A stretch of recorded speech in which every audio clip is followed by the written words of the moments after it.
नमस्कार मित्रों, आशा करता हूँ आप सब अच्छे होंगे। आज हम बात करेंगे एक ऐसे सेगमेंट पर जो जानना चाहेंगे कि यदि आप आईपीएस सेलेक्ट होते हैं उसके बाद भी आपको आईएएस की बात माननी पड़ेगी क्या, या आप उसके वर्ग क्या होते हैं। आप जिले के पुलिस के प्रशासनिक अधिकारी हैं, कहा जाए तो पुलिस के जिले के मालिक हैं आप, उसके बाद भी आपको आईएएस की बात माननी पड़ रही है।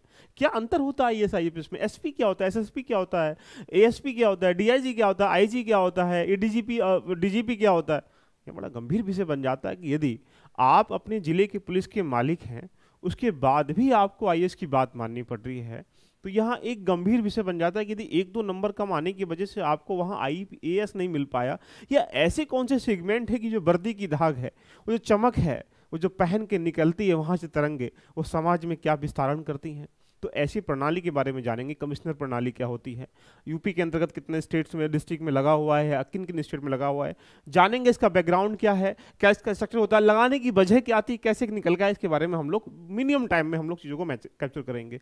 जैसा कि आप देख पा रहे हैं यहाँ पे कमिश्नरेट प्रणाली है, यहाँ पर दिल्ली का कमिश्नर है ना, गाजियाबाद का कमिश्नर, ये सब चीज़ें जान पा रहे होंगे। ये जो धमक है स्टार की, ये वर्दी की, ये शोहरत, ये दौलत, ध्यान रखना आप कितना कमा लीजिएगा, मुकेश अंबानी बन जाइएगा, लेकिन जो ये सारी चीज़ें निकल के आ पा रही होंगी तो इसकी जो रौनक है वो अलग ही दिखाई देती है। तो आइए हम चर्चा कर लेते हैं कि पुलिस कमिश्नर प्रणाली क्या होती है, और जानेंगे मिनिमम टाइम में। ये जो देख पा रहे होंगे आप पूरी कहानी यहाँ से, ये इसका स्ट्रक्चर वे है कि भाई सबसे पहले कौन होता है, सबसे बाद क्या होता है। लेकिन हम चर्चा कर लेते हैं कि लाने की वजह क्या थी, पुलिस कमिश्नर प्रणाली होती क्या। देखो समझो बड़े प्यार से, अगर हम पुलिस तंत्र में जाएंगे तो वहाँ आपको यहाँ देखने को मिल जाएगा पुलिस का सिस्टमेटिक तरीका कैसा, वहाँ से हम लोग चीज़ों को समझते हैं। सबसे निचले स्तर पर जो बैठा हुआ है वो कौन बैठा हुआ है? कांस्टेबल बैठा हुआ है। कांस्टेबल मतलब नीचे होम गार्ड वगैरह भी होते हैं, लेकिन हम यहाँ से स्टार्ट कर लेते हैं। उसके बाद कौन आएगा? हेड कांस्टेबल आ जाएगा। हेड कांस्टेबल का तुम ऊपर जाओगे तो क्या हो जाएगा? एएसआई आ जाएगा, है ना। एएसआई के ऊपर जाओगे तो यहाँ पे क्या हो जाएगा? एएसआई के बाद जो आएगा वो एसआई आ जाएगा, सब इंस्पेक्टर इसको हम लोग कह सकते हैं। और उसके बाद एसआई के ऊपर जाओगे तो क्या हो जाएगा? इंस्पेक्टर आ जाएगा। ये पूरा सिस्टमेटिक ढांचा यहाँ तक आप जानते होंगे, बड़े प्यार से समझ भी पा रहे होंगे। उसके ऊपर जाएंगे तो डीजीपी हो, डीएसपी हो जाता है, जिसको हम लोग पीसीएस के माध्यम से सेलेक्ट करते हैं, इसको सीओ भी कह सकते हैं। इसके ऊपर जाएंगे तो एएसपी हो जाता है, additional superintendent of police, ASP हो जाता है, एडिशनल से हम लोग कह सकते हैं। इसके ऊपर जाएंगे तो इसके ऊपर कौन होता है? इसके ऊपर होते हैं, ध्यान रखना, जिसको हम लोग एसपी और एसएसपी के नाम से जानते हैं, यानी सीनियर पुलिस हम लोग कह सकते हैं एक प्रकार से, सीनियर सुपरिटेंडेंट ऑफ पुलिस। अब सोचो इसके बाद जाएगा तो कहाँ होगा? इसके ऊपर जाएगा डीआईजी, डीआईजी के ऊपर जाएंगे तो क्या होगा? आईजी, आईजी के ऊपर तुम जब जाओगे तो यहां से क्या होगा? एडीजी होगा, और एडीजी के ऊपर जाओगे तो क्या होगा? डीजीपी होगा। दैट इज द, ये जो पोस्ट है पूरे एक स्टेट की सबसे उच्च पोस्ट मानी जाती है जो पुलिस विभाग का होता है। अब ये प्रश्न बन जाता है कि यहाँ से ये जो एसपी एसएसपी है ये पुलिस का मुखिया होता है, किसका? जिले का, यानी डिस्ट्रिक्ट का पुलिस का मुखिया होता है, जैसे डीएम होता है। अब एक बात सोचिए मजे के बीच में, यहां से समझने का प्रयास करिएगा। ये जिले का, और बाकी इधर जो बैठा हो जिसको कलेक्टेड कहते हैं, जिसको डीएम कहते हैं, ये डीएम जिलाधीश होता है, जिले का मालिक होता है। अब समझिएगा, यहां से कहीं दंगे होते हैं, कोई समस्या पैदा होती है, उस दंगे होने के बाद यहां पे कार्रवाई करने के लिए जो यहां एसपी बैठा हुआ है, एसएसपी बैठा हुआ है, तो यहां किससे परमिशन लेनी पड़ेगी? डीआईजी से, या किससे? ध्यान रखना, तो बोलेंगे इससे डीएम साहब परमिशन देंगे। तो यानी यहां पे आप कह सकते हैं कि पुलिस का अगर ये मुखिया है तो इसका काम क्या है? लॉ एंड ऑर्डर को मेंटेन करना। लेकिन यहां इसको कौन दे रहा है? पुश कौन कर रहा है? ऑर्डर कौन दे रहा है? तो यहां बोलेंगे सर डीएम साहब दे रहे हैं। अब डीएम साहब जब ऑर्डर दे रहे हैं, डीएम साहब के इतने ऊपर काम है, परमिशन अगर डीएम साहब दे पा रहे हैं तो यहां समस्या पैदा हो जाती, क्या अपने अनुकूल ये काम नहीं कर सकते?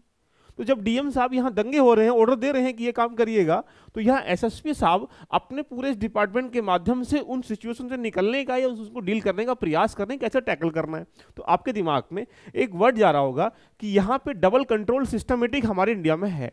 क्या है डबल कंट्रोल? अब डबल कंट्रोल का मतलब ये रहा कि सिंगल में एक तरफ क्या होता है? पुलिस होती है, और एक तरफ क्या होता है यहाँ पे हमारे पास सेकंड ऑर्डर में कहा जाए तो यहाँ से पावर को दो पार्ट में कन्वर्ट करा है, एक तो इंटरनल और एक एक्सटर्नल। तो पुलिस का काम करती है, इंटरनल काम करती है, और एक्सटर्नल जो काम करेगा वो डीएम साहब करते हैं। अब सोचो डीएम साहब इनको परमिशन दे रहे हैं, तब पुलिस क्या कर रही है? उसको मेंटेन करने का काम कर रही है। तो यानी यहाँ पे डबल का मतलब ये हुआ कि हमारे पास लॉ एंड ऑर्डर को मेंटेन करने के लिए, कानून को, व्यवस्था को प्रशासनिक तरीके लाने के लिए यहां ये हमने लगाया गया है। अब सोचो अगर पुलिस को कदम कदम पर परमिशन लेनी पड़ रही है तो जनता को न्याय कैसे मिलेगा?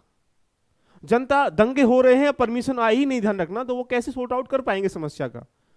तो ऐसे शहर जिनकी जनसंख्या 10 लाख से ज़्यादा है, बड़ी इसकी लंबी कहानी है, ये ब्रिटिश के लोगों की देन है। आज भी पुलिस हमारी नहीं है, आज भी पुलिस जो है सिस्टमेटिक तरीके से उन ब्रिटिश की गुलाम है, नियमों की गुलाम है, कानून की गुलाम है, सिस्टमेटिक तरीके की गुलाम है। व्यवस्था वही है, बस हमारे यहाँ आदमी चेंज हो गए हैं, सारी सिचुएशन वही है, बस हमारे पास ढांचे चेंज हो चुके हैं। क्लियर है? तो यहां से हम समझ सकते हैं कि यहां अब क्या समस्या आई है। जब एसएसपी साहब को बार बार चीजों एक्शन लेने के लिए इनकी व्यवस्था कर पा रही है, तो इससे क्या हो रहा है, समस्याएं पैदा हो रही हैं। इस समस्या का निस्तारण करने के लिए हमने इन दोनों पदों को, ये जो दोनों पद हैं, इन दोनों पद, इनके बीच में कनेक्टिविटी करने के लिए इसको कन्वर्ट कर दिया। क्या कन्वर्ट कर दिया? इस एक को नाम दे दिया हम लोगों ने DCP, deputy commissioner of police, और एक को यहां से बोल दिया यहाँ पे, जो एक प्रकार से कह सकते हैं कमिश्नर ऑफ पुलिस, जिसको सीपी का नाम दे दिया हमने। तो अब क्या होगा, यहां अगर किसी एरिया में कमिश्नरेट प्रणाली लागू कर दी गई है, तो वहां पर मतलब ये हुआ कि अब डीएम से परमिशन लेने की कोई नीड नहीं है। इससे फायदा क्या होगा? इससे बहुत सारे फायदे होंगे। इससे फायदा ये होगा कि जब एक्शन लेना होगा दंगों के रूप में, या कोई ऐसा अपराध हो रहा है, कोई क्राइम हो रहा है, कोई समस्या पैदा हो रही है, तो पुलिस वहां एक्शन ले पाएगी। और क्योंकि जब लॉ एंड ऑर्डर मेंटेन यही लोग करते हैं, तो भाई डीएम साहब का मतलब क्या रहा? तो डीएम साहब को एक्शनल पावर दी गई, रिवेन्यू जनरेट करिएगा, आप रिवेन्यू को मेंटेन करिएगा, बाकी राजस्व के काम करिएगा। तो लेकिन बाकी जो यहाँ लॉ एंड ऑर्डर मेंटेन करना है, उसे कौन करेगा? वो भैया पुलिस कमिश्नर करेगी, सिस्टमेटिक। तो यहाँ से आपने थोड़ी सी बात को समझा कि पुलिस कमिश्नर सिस्टम क्या है, कि जब डीएम साहब के काम को यहाँ आईपीएस को एक, क्योंकि ये भी क्या होता है, आईपीएस होता है, और ये कौन होता है? आईएएस होता है। तो आप समझ पा रहे हैं कि यहाँ रैंक थोड़ी बहुत कम नंबर आने की वजह से ये मिल गया। तो ऐसी कौन सी ताकत यहाँ बनी? आप सोचेंगे फिर तो हमको आईएएस ही बनना है भैया, हमको आईपीएस नहीं बनना। तो इसका मतलब ये रहा कि यहाँ पावर क्या है, इसके पास ज़्यादा होती है, इनके पास पावर से लॉ एंड ऑर्डर को मेंटेन करने की होती है। लेकिन जब पुलिस कमिश्नर सिस्टम बन जाता है, तो वहाँ कुछ जो पावर है डीएम साहब की, वो यहाँ सीपी की और डीसीपी के पास आ जाती हैं, वहाँ एक्शन लेना वो स्टार्ट कर लेते हैं। ये है पुलिस कमिश्नर सिस्टम प्रणाली।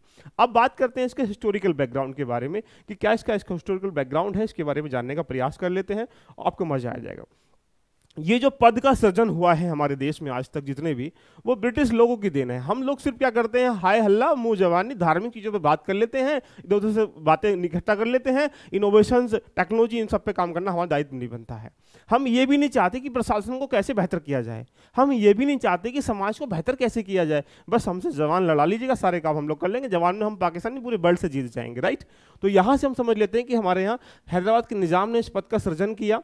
सृजन क्यों किया होगा? आप समझ सकते हैं कि समस्या पैदा हो रही थी, और उसको निजात पाने के लिए हमने उसको एक ऐसे सिस्टमेटिक व्यक्ति का अपॉइंट कर दिया कि भैया जो दिक्कत आएंगी तुम झेलोगे, तुम एक्शन लोगे तुरंत, ऐसा नहीं मुझसे तुम परमिशन लोगे।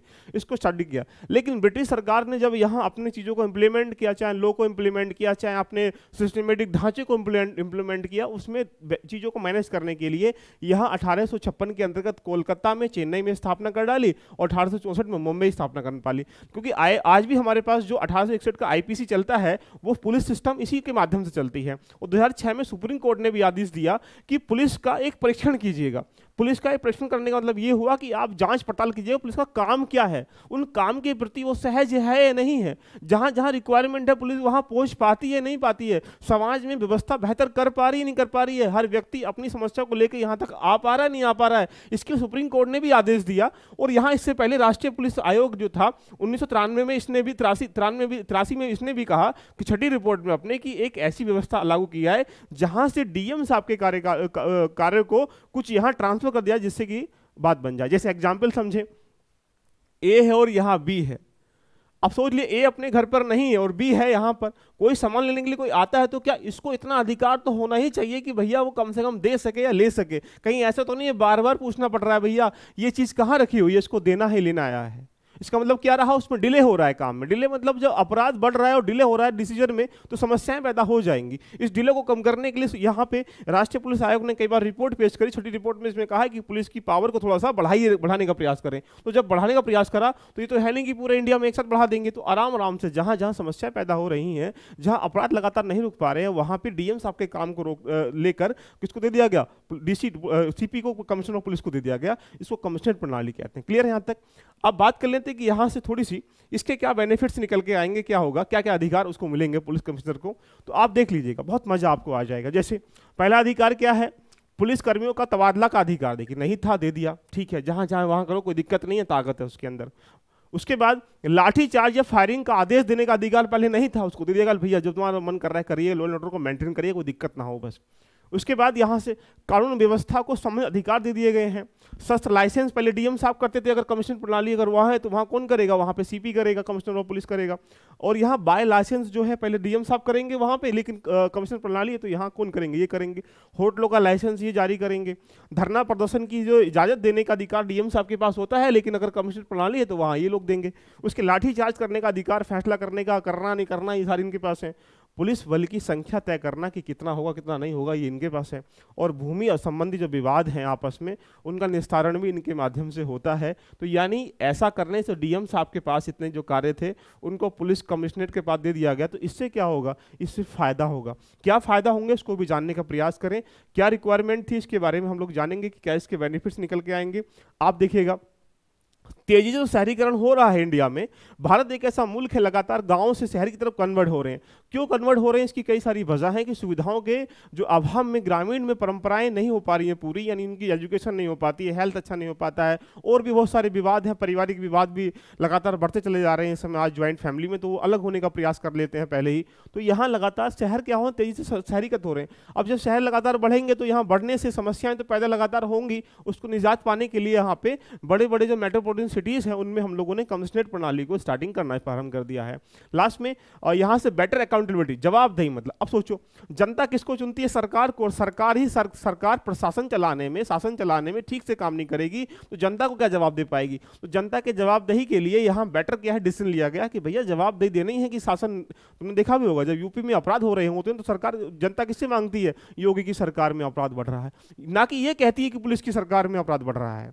यानी तो अपराध रोकने का काम किसका, पुलिस का, इसलिए बेटर अकाउंटेबिलिटी हो जाएगी।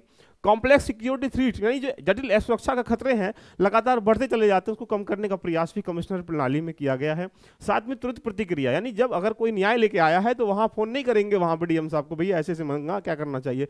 अब क्या होगा, वहां कमिश्नर प्रणाली में ये ताकत होती है कि अपने अनुकूल वो प्रतिक्रिया जाहिर कर सके। तो ये भी क्या इसका सकारात्मक एस्पेक्ट है। अवॉइडिंग द डिले एक्शन, जो निलंबित कार्रवाई होती थी वहां पे लगातार उनसे बचने का प्रयास करते हैं कि उसे तुरंत ही किया जाए। तो ये इसके कुछ सकारात्मक प्रयास हैं जिनके माध्यम से कमिश्नरेट प्रणाली को यहाँ इंप्लीमेंट किया गया। हालांकि ये बहुत अच्छा प्रयास है, इसके बारे में हमें सभी पढ़ना चाहिए।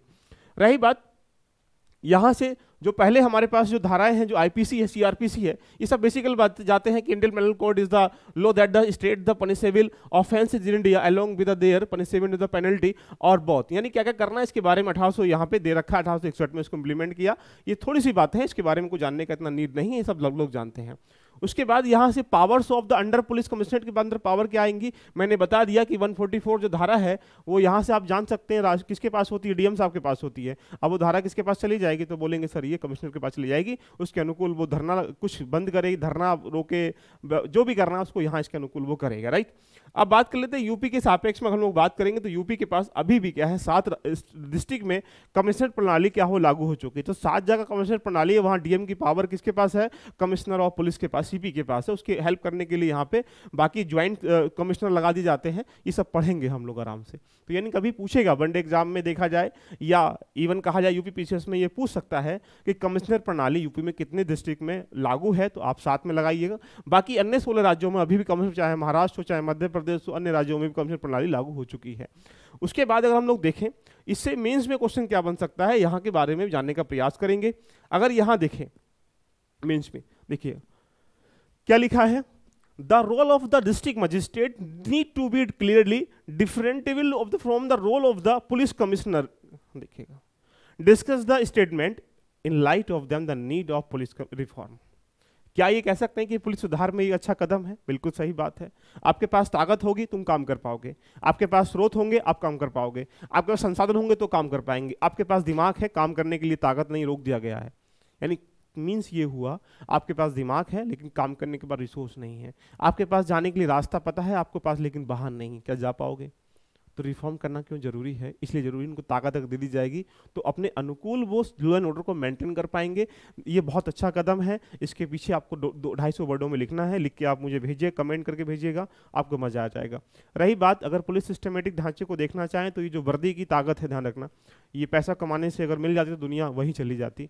ये आप देख पा रहे हैं, ये कांस्टेबल का चिन्ह है, ये लॉन्स नायर का है, यहाँ से हवलदार जी की कहानी ये है। एएसआई के पास 1 स्टार होता है, एसआई के पास 2 स्टार होते हैं, और यहाँ से इंस्पेक्टर के पास 3 स्टार होते हैं। डीएसपी के पास जाएंगे तो यहाँ 3 स्टार को कन्वर्ट कर दिया जाता है, पट्टी भी चेंज कर दी जाती है।